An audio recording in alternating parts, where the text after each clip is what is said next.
Hey guys, in this video I'm going to show you how to get pictures on PolyBuzz AI. If you find this video helpful, please consider to like this video and subscribe to my channel. In saying that, let's just jump straight into the video.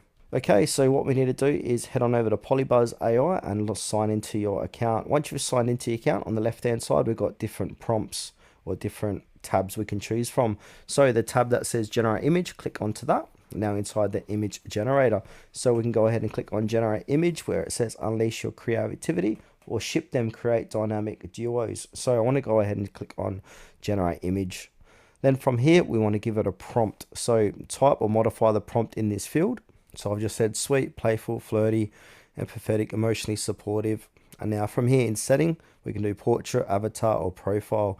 So I'm going to choose avatar, then simply click onto generate image. Then once you've done that, click onto my gallery, and now it's going to load 4 different images here. So just wait for that to load, and then you're going to see these images appearing here inside of your gallery. So here we go, they're starting to appear